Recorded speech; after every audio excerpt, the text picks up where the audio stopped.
I'm Geoff Freeman, President and CEO of the Consumer Brands Association, and we're thrilled to have you with us today. With support from our friends at PwC, we began the CPG Speak series earlier this year to allow our industry to come together, to learn important lessons from company leaders, and to think differently about their own businesses. We've discussed topics that have challenged CPG, meeting unprecedented demand for our products, continuing to innovate despite the many barriers in our way, and keeping workers safe in manufacturing facilities. We've also taken a look at bigger issues like gender and racial equity and planning for where the consumer is going in the future. 2020 has been an incredible year, unlike any we've ever seen before, and I think I speak for most of us when I say, hopefully unlike any that we ever see again. However, we have to acknowledge the CPG industry rose to the challenges this year and united around a common goal to provide access to the brands people trust and rely on when the rest of the world was consumed with uncertainty. On that note, I'm pleased to launch the final CPG Speak session of the year with 4 executives who have led their companies through many of the ups and downs of 2020. Tricia Wallwork, CEO of Milo's Tea Company, Billy Sear, CEO of Freshpet, Matt Farrell, Chairman, President, and CEO of Church Dwight, and finally, Mark Roberts, CEO of Morton Salt. Today's session will cover 3 topics. Number 1, how each leader guided their business during 2020. Secondly, how they handled challenges and celebrated achievements. And finally, looking ahead to 2021 and what it means for the CPG industry. Billy, Mark, Matt, Tricia, thank you so much for joining us. We're glad to have you with us today. Thanks, Geoff. Great, thanks. Be here. Let's go around the horn on this first question, and let me start with Tricia, and we'll get to each of you. But I think it's the question we all have to ask ourselves at the end of this year. The single biggest takeaway. What was it for each of you? All right, I'll take a swing first, Geoff. I'd say it's a lesson that we probably have all heard before that was cemented for me. And that simply is that people remember how you make them feel. And, taking the time to write personal handwritten notes, certainly a lost art to people who really came through in extraordinary ways. The power of plain spoken words. Because we did send letters to the homes of employees, and other family members will read those letters on the refrigerator. Surprising people with a call just to check in, calling plant managers, country managers. The power of small gestures. And one thing we did was we gave $50 gift certificates to local restaurants near all of our plants for 3,000 plant workers, just to say thank you. So, the lesson for me is how you make people feel is what people remember and what makes for great companies. It's a great answer, Matt. Tricia, go ahead. Well, I think that's very true and is somewhat similar to the answer that I have. I don't know that there's really one thing. I feel like this whole journey has really shined a light for us as humans, as leaders, and as organizations on what really matters, and so many things that are in the works and have been in the works, like online shopping, work from home has just been accelerated so fast. Milo's actually joined the Consumer Brands Association this fall, and I appreciate the warm welcome. It is so important, and we know it's another thing that this conclusion's just been accelerated, which is that as humans, we face significant challenges. And now more than ever, it is really the duty of companies to come together to solve these challenges. So we're delighted to be at the table with the Consumer Brand Association to really tackle some of these things. At Milo's, the biggest lesson, and it's not a lesson, we all knew it, it was just affirmed, which is, that culture is king. And you can weather any crisis if your culture is in the right place. And at Milo's, we're a people first company. And that means we talk about it. We value people before profits. That's our associates, our customer, the consumer, and the communities that we serve. And, this isn't some Pollyanna thing. We don't run our business like a charity. In fact, it's actually the opposite. It's high accountability and really a relentless pursuit of efficiency, effectiveness, And it just makes business sense. Like, we are a certified zero waste manufacturer, which means we turn tons of waste every day from an expense item going to the landfill into an income item. Through our people first culture, we've empowered our associates to be self-led, engaged, and focused on results, which translates into better equipment efficiency. We've committed to a living wage, and we pay 100% of their health care. So we're also a high growth company, and we've added, 40% more associates this year. So, virtual recruiting and this relentless focus on culture has been our differentiator and our ability to really weather this. So that's great. We're going to come back to culture a little bit more later as well. Obviously a hard thing to maintain and to grow in this environment. Mark, you go ahead. Yeah, and Tricia, I can't imagine going through that kind of growth in our environment. But I would say, my response is similar to what you both said previously. I think what we've learned a lot this year is the resilience of the human spirit, right? I mean, our people had a lot thrown at them this year. We've always recognized that our people are really the driving force behind our business. And our people rose to the occasion this year, from the plant site workers that had to adapt to new health and safety protocols that fundamentally changed the way they worked and interacted with one another at the work site, and of course to the people working from home that had to adapt really quickly from a work in the office environment to a work from home environment. I think people did that, adapted really well, really quickly. And I think that just speaks to how agile and adaptive people are. It was really inspiring to see that from our workforce this year. Really? Very similar to what others said, but I'd add to that trifecta of people and culture and just sticking values. COVID was so big and so unprecedented that it stripped away everything else that we had, whether it's plans, strategies, you name it, all those things got stripped away, and you're left with just your values. And you have to act on those day in and day out and rebuild your organization, your plans, your strategies based on what your core values are.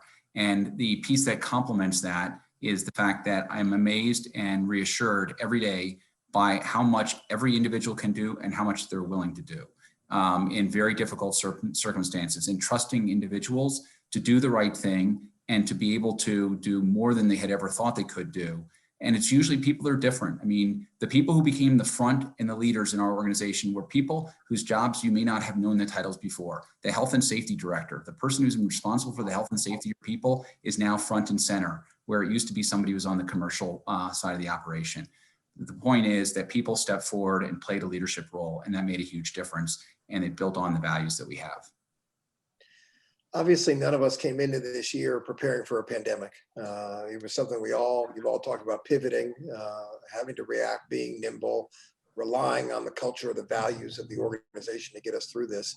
Let's go back to January, February, not belabor it, but spend a little bit of time on it. When did you know this was a crisis? And what was the first step you took at that point in time? Mark, I'll start with you. Well, we're a daughter company of a German parent. So I think we saw this coming from the European perspective with Germany and much of Europe already starting in lockdown in February. We got a sense pretty early on that this pandemic was coming.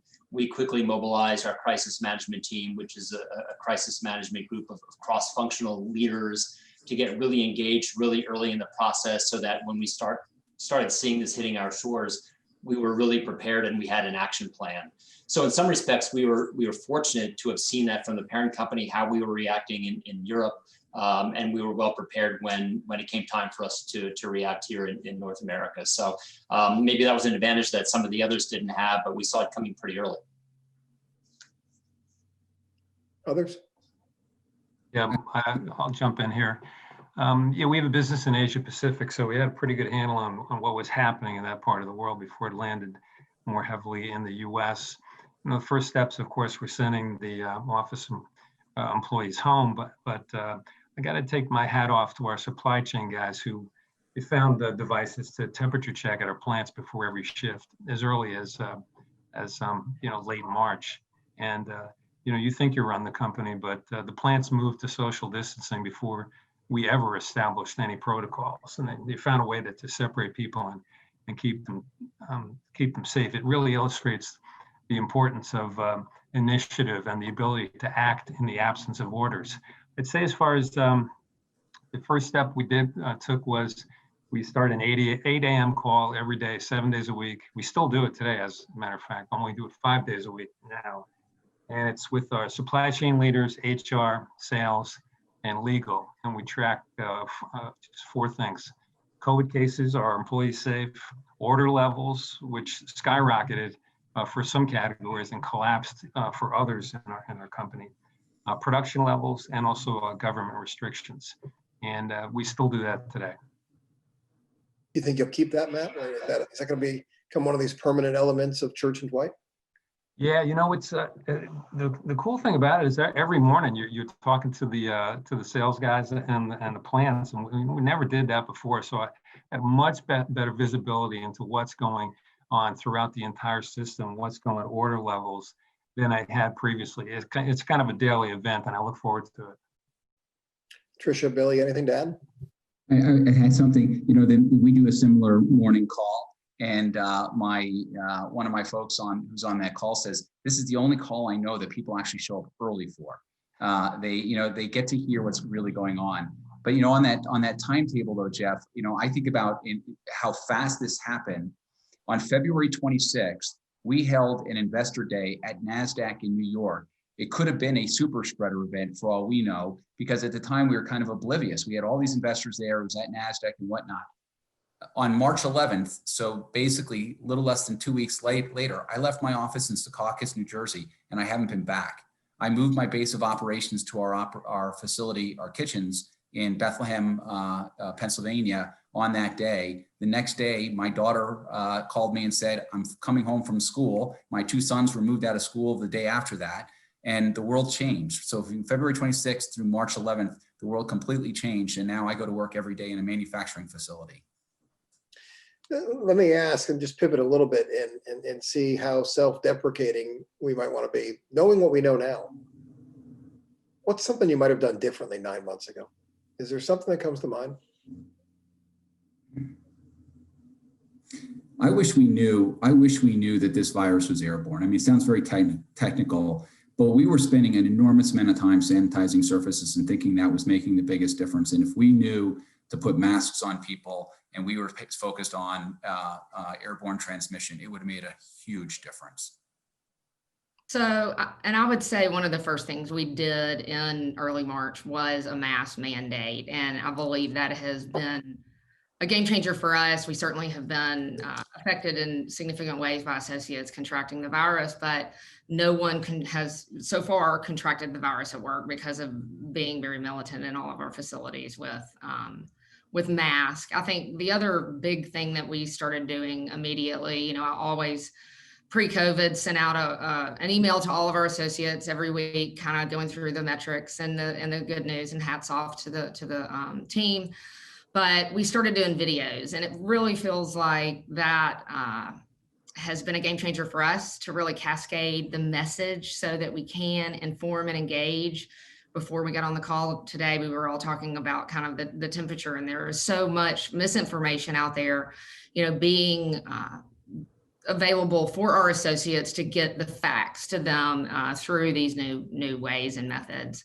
We did a lot of the same things that everyone's articulated, the cross-functional COVID team, which has been a game changer for us.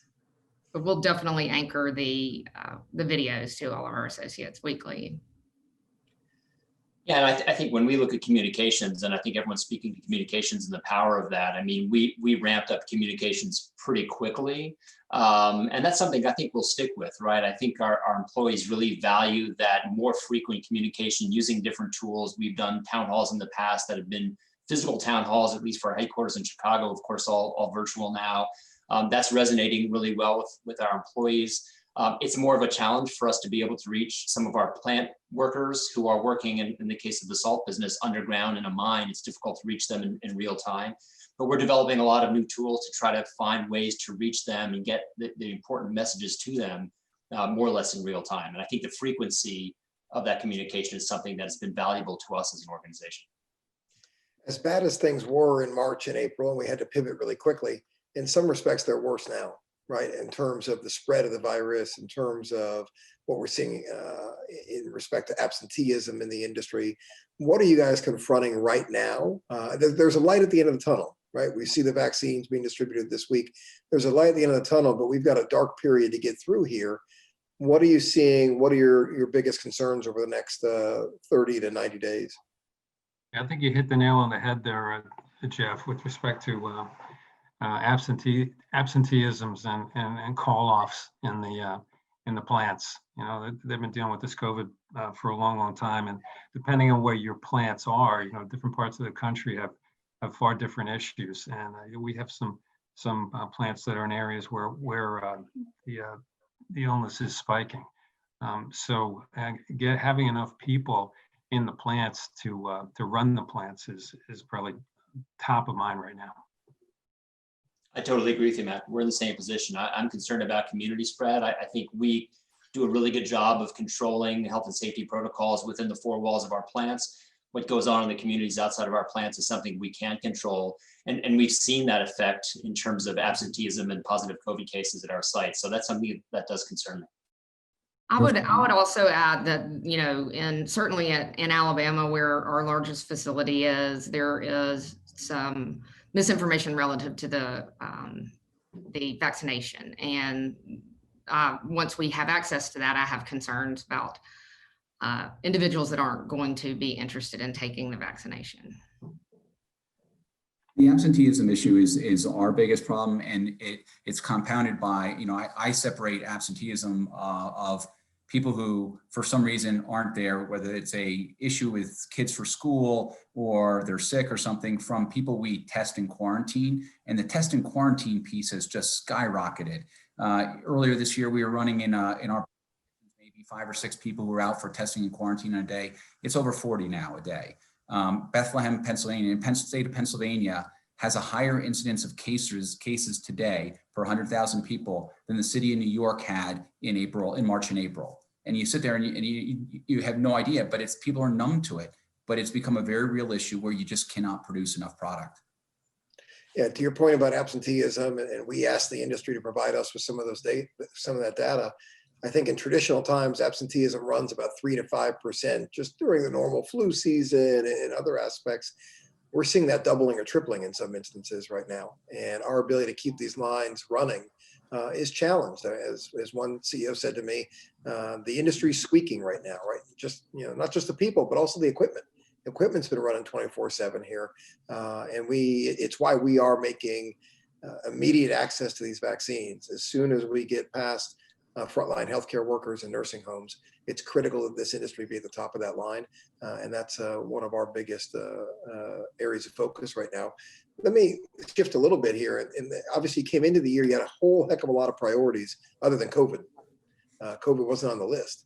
Talk to me a little bit about a big priority you came into this year with, and you're, I assume, remarkably proud because you were able to nail that priority while at the same time pivoting and addressing COVID. Tricia, you go ahead.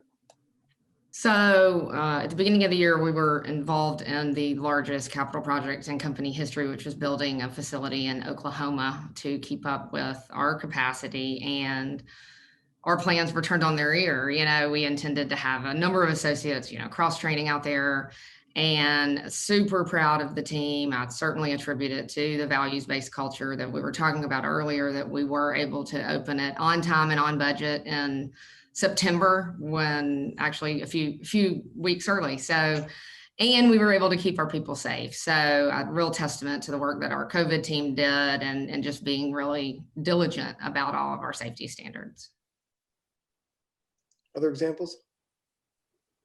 Yeah, I got a similar one with respect to capacity expansion. We had a big capacity expansion plan for our laundry business for 2020. And you know, and one of them was going in the March, April, May timeframe. And because of COVID, the OEM vendor, you know, the engineers who install the equipment, they couldn't travel. So you know, so we were in a jam. And so the way it got solved was using Google lenses, you know, virtual reality. We were able to make it happen. So the OEM engineers who are wear a helmet, you know, oftentimes at a plant outside, or a company outside the country, is wearing the same helmet as our plant engineer, and so they're seeing the same thing at the same time, and they can walk and talk you through the installation. It was a great use of technology by our plant people. That's a great point, Matt. We've actually been in discussions with the FDA about doing some of the same things from an inspection standpoint. You don't always need to be in the facilities. There are ways to be more nimble, and that's a great example of it. Yeah. Let me ask you mentioned communications have really improved, and Tricia said at the outset about culture. Let's talk about that. How have you maintained and strengthened that culture? Obviously, this is a time where we're taking a lot of debits from that culture account. It's hard to make some deposits in it. What have you guys done to do that? Billy, you go ahead. Yeah, one of the key attributes of our company is that we view ourselves as being incredibly nimble. And that's something that we have done historically, and COVID certainly put another challenge in front of us. And so we really focused on a very, very fast pivot as soon as we recognized what COVID had done to repivot, our business back into a position we thought we might be able to grow again more quickly. It's kind of funny to sit here to think we came into the year with a plan that called for growing 27%. COVID hit, the stores got ransacked, manufacturing got shut down. Our construction project to add a plant, as both Matt and Tricia said, we had a plant under construction as well, and it got stopped for a couple of weeks. And we ended up pivoting, and we're ending up this year where we're growing about 30%. And we were worried in the middle there that we were going to lose the growth and lose the momentum. And the pivot is what got us back to now to the point where we can't even keep up with the demand for the absenteeism reasons that we talked about previously. But nimbleness is incredibly important. It goes back to one of those things that you describe as a key attribute of your company and something that you really have to hold near and dear. And we did that on so many different fronts. Like all the safety things that we did to keep people safe, we invented very few, if any, of those things, but we were incredibly fast followers. When you got us together as an industry to talk about what people had done and we heard a good idea, we applied it in 24 hours. And that's something that we're very proud of our ability to do that. We just want to do those kinds of things all year long. And that's sort of how we are. On the communication side, though, I would point out people, as everybody said, is incredibly important. One of the things that I personally do, I haven't written handwritten notes, Matt, but we have this WebEx system like everybody else's Zoom system, and I randomly call employees every day, just some number of them, and I have a list of all the employees, and I just go through them, and I talk every day to at least 2 or 3 employees. How are they doing? What can we do to help you? What are you working on? What is it that you need help on with that? And I send notes to our employees every Monday morning that tells them what's going on in the world of COVID and what our business is doing. And communication helps us be nimble because then everybody's on the same page. That's great. Mark, what about you from a culture standpoint? Well, first of all, Billy, I love that idea of reaching out to a couple of employees every day. I may do that myself. From a culture, beware, they're surprised and scared. I'm sure they would be suddenly getting a call from Mark. From a cultural perspective, I want to start off with safety because we as a company have prioritized safety for our history. And being in the mining industry, it's an inherently dangerous business that we're in from an operational perspective. And so we've always said that nothing is more important to us than health and safety, not production, not sales, not profit. We really live that and have lived that for a long time. And I think that from a safety culture perspective, that really enabled us to quickly evolve from a protocol standpoint to an environment where employees felt comfortable, felt confident in going to our plants, and felt confident that we were protecting them. When I look at our company values, and I won't go through all of our values, but one of our values is being entrepreneurial. And I think when you consider how people are working today, working from home in a weird way, it's a very entrepreneurial environment, right? They're having to balance work life in real time. They're having to do things on their own.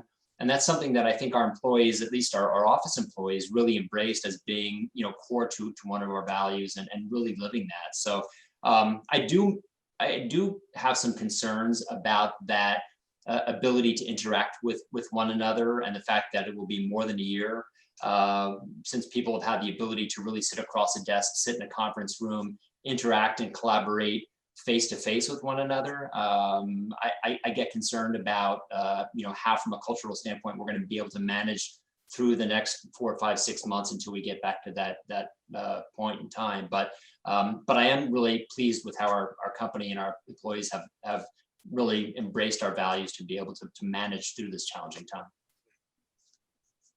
Tricia, you look like you got a thought. Yeah, so we take a little bit different approach as far as we have corporate values, but we define what a successful person is, right? Because all of a company is the associated behaviors of all the people that are in it. So we call it the Milo's hat. It sounds very similar to the values that y'all have, which is hungry, agile, and together. We give everybody a hat when they start. We recruit on it, we review on it. And I think it was that understanding of how each person as an individual needs to behave.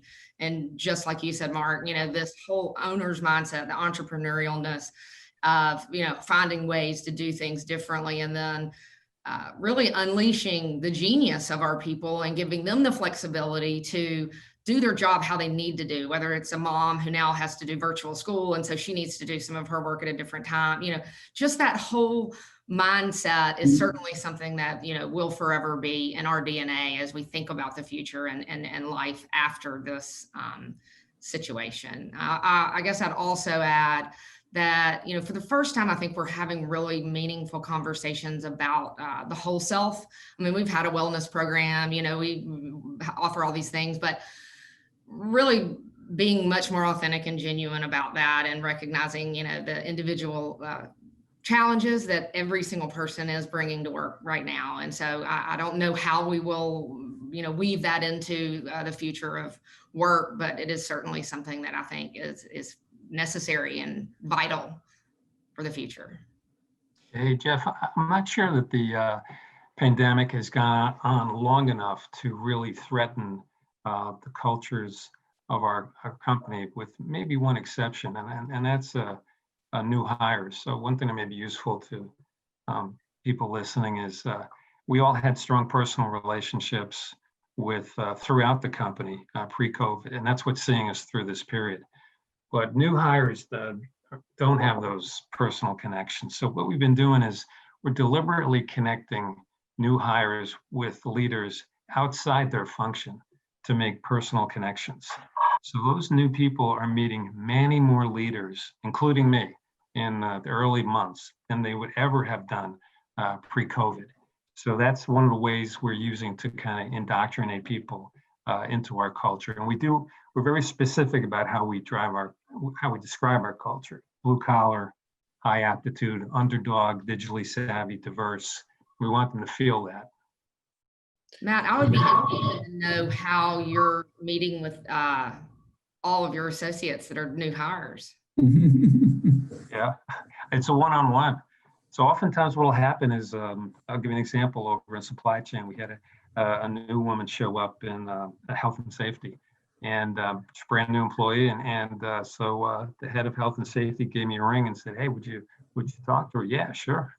And so we had to send me the resume, spent a half an hour with her, and now I know her personally.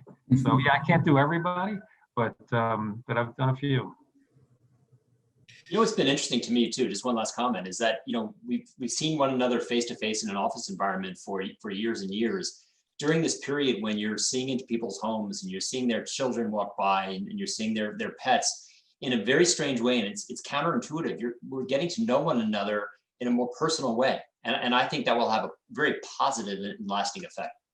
I totally agree with you. I think, doing the daily videos, even at the beginning, because I did daily, 7 days a week for a few months, my dog's barking, my children are walking behind me. And so our team really started to see me as a person and not just someone that's at town hall, or walking through the plant on that authenticity and that genuineness of that we're all humans and we're all, enduring this global crisis and multiple crises together is Velcro. Yeah, that's a good point. We're taking a greater interest in the personal lives of people that we work with. Every call starts now with how are you doing? What's going on at home? But I do think I'm sure everybody on the call, it's kind of magnified our attention to mental health and the toll that this period has taken on the mental health of employees. And I don't think we've seen it.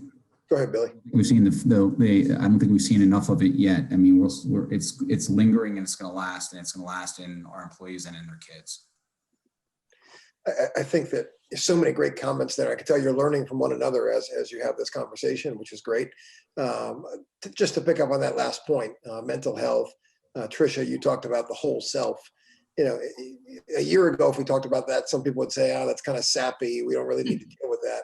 I think this really has broken down barriers in terms of mental health and in terms of the whole self, and just being a hell of a lot more aware to what our colleagues are going through, what we're going through. And I think that can only mean good things going forward. Let me transition to a new topic area. Before I do that, let me remind the audience they can submit some questions of their own through the Q&A function that's right here in Zoom. Please go ahead and do that, and we'll get to those questions near the end. Let me switch to kind of the challenges, the achievements of the year, and look at you as individuals, as leaders. What were the biggest challenges you faced this year? How'd you overcome them? How are you a better person, here on December 17th than maybe you were back in January of this year? Matt, you go ahead. Yeah, we had, as far as the greatest achievements this year, I mentioned, what we did with some capacity expansions. That wasn't the only one that we had. That was in our laundry business. Our vitamin business, our consumption is up 50% year over year. So wellness is a new trend, new consumer trend. And that vitamin capacity expansion was achieved solely through debottlenecking the plant. So the resourcefulness of people is just astonishing. We also, because there's such a demand for cleaners, we put in a new trigger line in one of our plants, and it was done in half the time it normally takes. So a lot of the bows that I would say we would take within our company, start with supply chain, because those were the people on the front line. We're a company that was built through acquisitions, and we acquired another brand in the fourth quarter of the year. So you might think that's kind of a tough thing to do during COVID times, but it kind of reminded me that M&A is a virtual activity, that the management meetings are usually face-to-face, but by and large, it is done virtually. And M&A activity, from what I understand, is back to normal. But I certainly learned that you might be the CEO, you think you run the company, but you are so dependent upon so many people to see a problem and fix it before it ever gets to you. And oftentimes they're very big problems, and people solve them for you. That's a great point. Billy, how about you? Well, like Matt's describing the situation, as a fast-growing company, we're going to be very tight on capacity.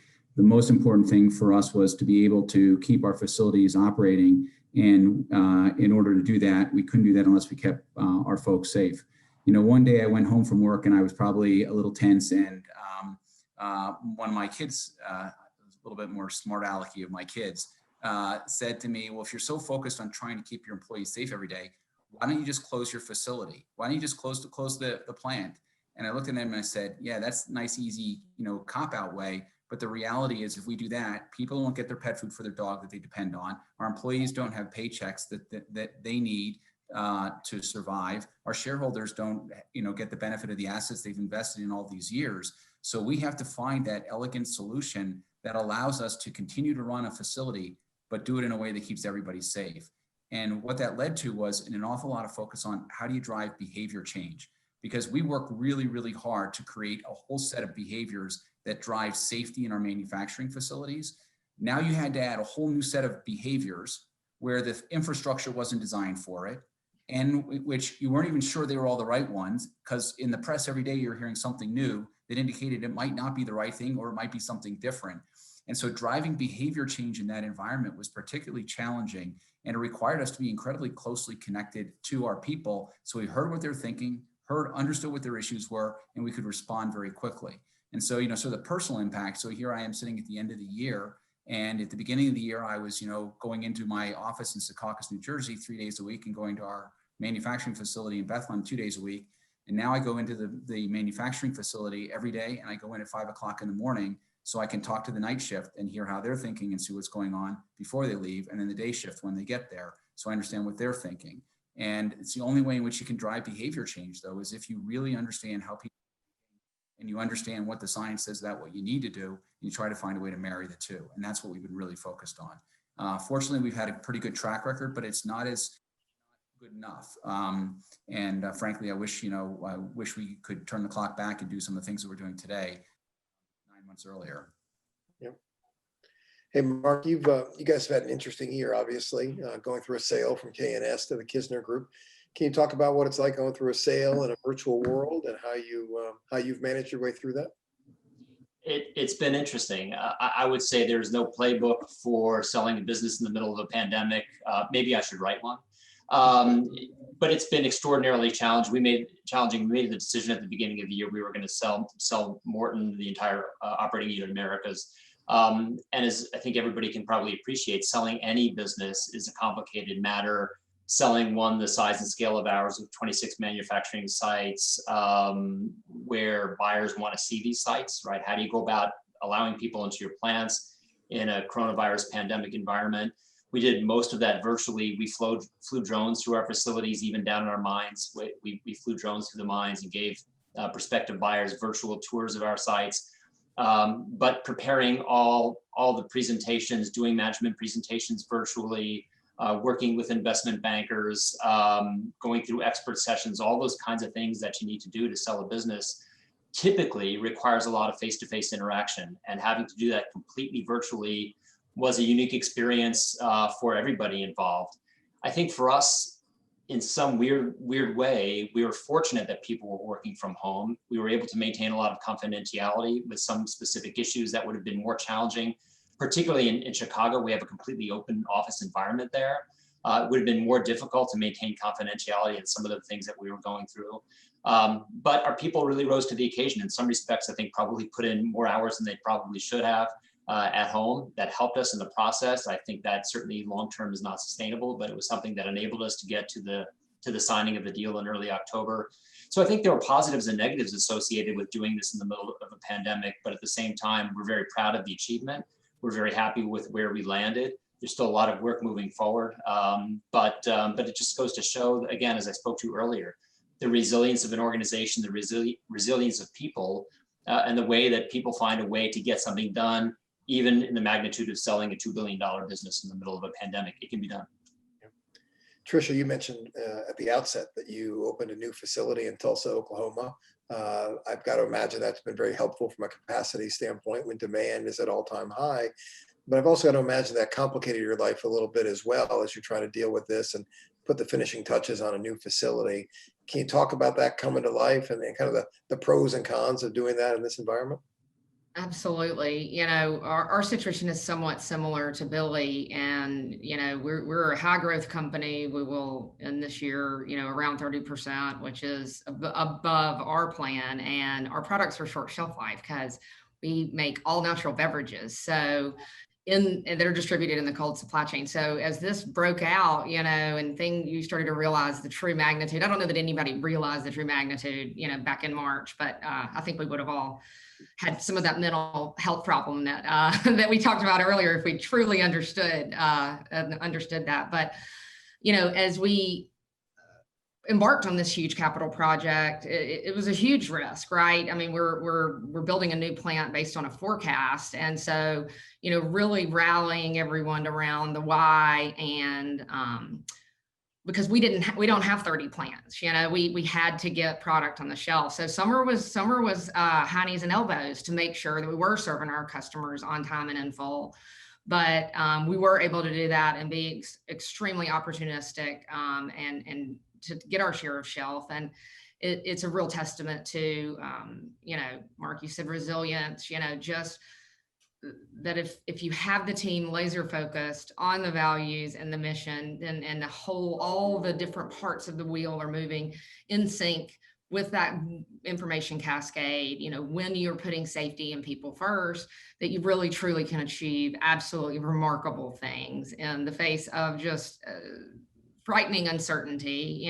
Billy, I think you said earlier, I mean, the facts were changing daily, certainly early on. And so just, having that culture that is agile and team members that have that owner mindset, it's really very humbling and makes me exceptionally proud of the folks that I get to work with every day. Billy, Tricia mentioned the 30% growth, which is just staggering.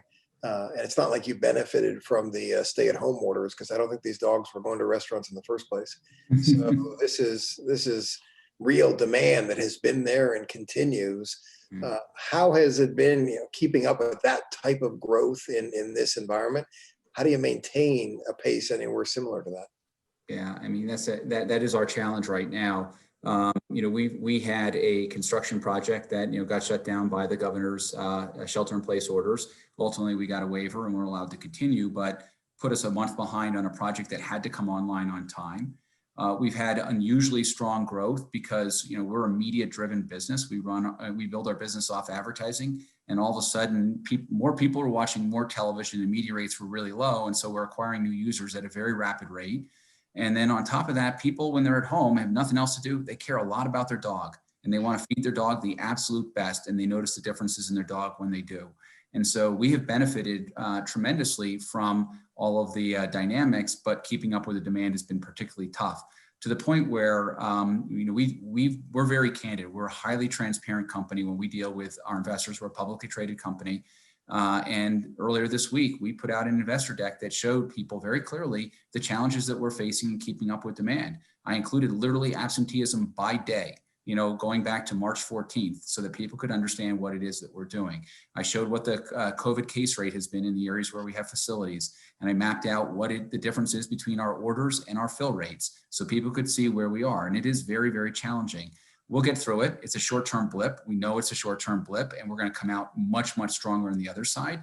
The facility started up. It's starting incredibly well. Our people done an incredible job, but it's going to take a little bit of a time till we get back to where we wanted to be from a customer service perspective. And we don't feel good about it. Our customers don't feel good about it. Consumers don't feel good about it, but we'll ultimately get to a very good place. And when we do, we'll be a much stronger organization for having been through all this. It just won't feel good. Yep. Matt, you mentioned acquiring a company in the fourth quarter. You guys had bought Zycam. And as you said, it's, doing a lot of that due diligence can be done in a virtual way. Heck, Mark is using drones to do due diligence now. But that's different than integration. Can integration be done in a virtual way, or what are your concerns on that front now? Yeah, it's a good question, Geoff. Yeah, integration will be done in a virtual way. You cannot have a face-to-face meeting with employees that are coming into the fold right now. So that's going to be a new skill that we're going to be developing in the next few months. Good luck with that. Listen, I think if 2020 has taught us anything, we can overcome challenges. We can probably more than we realized we could, and we're going to figure out our way through that. Let's transition to the final section here that we want to talk about today. And that's looking ahead to 2021. One of the huge growth areas this year, the numbers are staggering depending on category, is in the world of e-commerce, where I think across the board, it has been incredible growth. What does it mean for your category? What do you see as some of the greatest risks and opportunities? Billy, I'm going to start with you. You've got in the case of Chewy, you've got one of the most well-known e-commerce vendors. What does it mean? What has you concerned as we go forward? Yeah, well, we're not on Chewy.com. They haven't figured out yet how to do fresh pet food. We're more like Tricia with a short shelf life product, has to go through a cold supply chain. And so we have a variety of forms of e-commerce that we're doing: curbside pickup, Amazon Fresh, Fresh Direct, those kinds of things. And all of them have done incredibly well. And if you think about the world of dog food, in dog food, dog eats pretty much the same thing and the same amount every single day. So it's an ideal business for someone who wants to run a subscription business. And you can develop an awful lot of customer loyalty around that. And we've seen an enormous amount of growth, both with Chewy.com and what they're doing on behalf of a variety of other brands in their own businesses, as well as the rapid growth of DTC pet foods. The DTC pet food business has exploded in the middle of this COVID crisis, and they're now raised a lot of money, spending a lot of money on advertising, and have done quite nicely. And we think that is a trend, as it's been going on, will continue for quite some time. But we also think that in our business, we're going to be shopped for an awful lot, like they shop for other perishable products, which they're still going to want to walk in the store, and they're going to want to buy their meat and their cheese and their dairy products and their produce. on somewhat frequent basis and pick it out on their own. And Freshpet will probably be part of that shopping trip. But for those for whom they don't want to buy it that way, that market and that subscription market is going to continue to grow, and we'd expect to be a part of that. Great. Other thoughts on e-commerce? Yeah, I'll give you some context for Church and Dwight. So we're a $4.8 billion top line company. If you go back to 2015, only 1% of our sales were online. At the time, we were $3.5 billion in size, so $35 million bucks. And that's steadily grown because we've made it a priority. And then if you go back to 2019, it was 8%. 2020, it's 13. And we expect it's going to be significantly higher next year. So 13%, and that's just the online class of trade. So that doesn't include what we would call a BOPIS, buy online, pick up in store, or click and collect. So the percentage is actually higher than 13%. So, for us, we're looking ahead about 5 years and saying, how big can the 13% become for online, and how big can the click and collect become, and what percentage of our total business will the consumer be making the purchase decision online? So that's a completely different world for us, and that's the one we're getting ready for, Geoff. Yeah, Matt. Yeah, if I can just jump in, I think we're seeing significant growth rates. Certainly, we're nowhere near what you are in terms of percentage of our business that is e-commerce. For us, click and collect is a very significant portion of our e-commerce business. But I guess like you, we've changed the way or evolving the way that we're promoting our products from offline in store to substantially more online digital, right? I mean, I think we've really changed the way and are evolving the way that we're reaching our consumer. And I think that's here to stay. Yeah, as you look at advertising, 2015, it was around 12 to 15% of our advertising was digital. Today, it's over 70% of all our advertising is digital. Huge change. Yeah, I think figuring out, and it's a question we ask at the Consumer Brands Association, where are the risks, where are the opportunities, how can we help make sure that our members are winners in this space? How do we make sure that we get more than our fair share as a business? That's a question we're asking ourselves. Obviously, as this thing takes off, as the growth is exponential in some instances, there are regulatory issues, there are privacy issues, there are a whole host of other issues. And it's an area that we want to get a heck of a lot smarter in and figure out how we can provide more value to you. So please, for the four of you, for those that are listening in, if you have thoughts on how, as an industry, we can do some things to make sure that we win collectively here, I'd love to hear those. We're open to those. A lot of changes you made in your business in 2020. Looking ahead to 2021, I mean, because not all of it was about surviving the crisis of today. A lot of it's positioning the industry to be stronger in 2021 and beyond. What are you most excited about in 2021? In fact, let me merge these two questions. Give me the glass half full, optimist look at 2021 and why it's going to be a great year. Tricia, I'll start with you. So as a growth company, we are driving growth in our category, and we intend to continue to opportunistically go after that. And we're going to do it leveraging our people first culture and really turn the dial on that with all the lessons that we've learned amid COVID. Really take the time to reimagine the future of work. There's just so many things that we need to figure out. And Milo's exists to deliver Milo's moments, and that is to our consumers, our customer, and communities. And so we're going to put our foot on the gas there and really forge ahead with innovation and investing in our people. Other optimistic looks at 2021 and the great things you see ahead? Yeah, Geoff. Go ahead, Billy. I look forward to actually seeing people again. Fabulous job of pulling us together and letting us get to know each other this way, but as an industry and being able to pull together an industry has been very helpful, but we need to do that in person. I'll just give you a brief anecdote. A couple months ago, our CFO, whom I used to see every single day, he and I traveled all over the country together.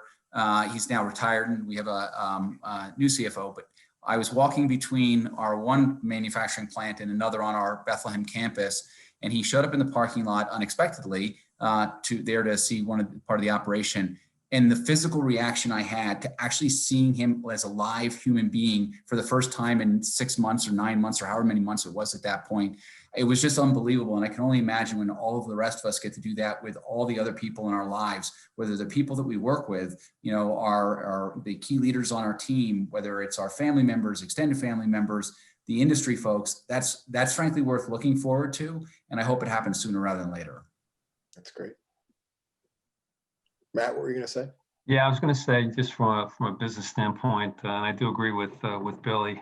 We had a lot of categories. We're in lots of businesses. We're in household. We're also in personal care. So we had some things like gummy vitamins, baking soda, people cooking more, just absolutely spiked and plateaued, and they're going to plateau at a higher level. Other categories collapsed. For example, Batiste dry shampoo, Trojan condoms, Waterpik water flossers. With vaccine, consumer mobility, those categories are going to recover. The categories that spiked because of new consumer behaviors, they're probably going to plateau at a higher level. Some of the research we've seen is it takes more than 60 days to create a new habit. So it's been way more than 60 days. So there are a lot of probably good things that are going to come out of this. And if you believe that change is your friend, then there are going to be opportunities presented to each of our companies. Well, thank you. Mark, anything you want to add to that, or I'm going to? Yeah, I guess I would agree, Matt. I think consumer behaviors will fundamentally be changed for long term. I mean, for us in the salt business, consumers cooking more at home, baking from scratch, doing all those things that have helped our culinary business for sure. But I'm an eternal optimist, right? And I think as we have the vaccine rolling out, I'm optimistic that the government will pass another stimulus bill before the end of the year. I think that we'll see a genuine recovery in the early half of next year. And I'm optimistic about that. And certainly from the perspective of Morton, I'm optimistic about new ownership. I think that'll bring a lot of opportunities for us. So I think there's a lot that our people have to look forward to in 20 months. Well, let me get to some of the Q&A we've received from the audience. And you mentioned the vaccine, Mark, so let me pick up there and I'll ask two of you to comment on this. Have you figured out your messaging regarding the vaccine, whether you're strongly encouraging, you're providing incentives, you're mandating? Can I get a couple of you? Billy, we've talked about this a lot, so I'll start with you, and then perhaps one other can comment on your company's approach to the vaccine. We put out a statement earlier this week so that the SEC has asked companies to publicly share their plans related to COVID so that we could all learn from each other. And so in that spirit, we put out in our investor presentation earlier this week our thoughts on the vaccine. First, we are not going to require our employees to be vaccinated. That is too personal a choice and a decision for us to take on.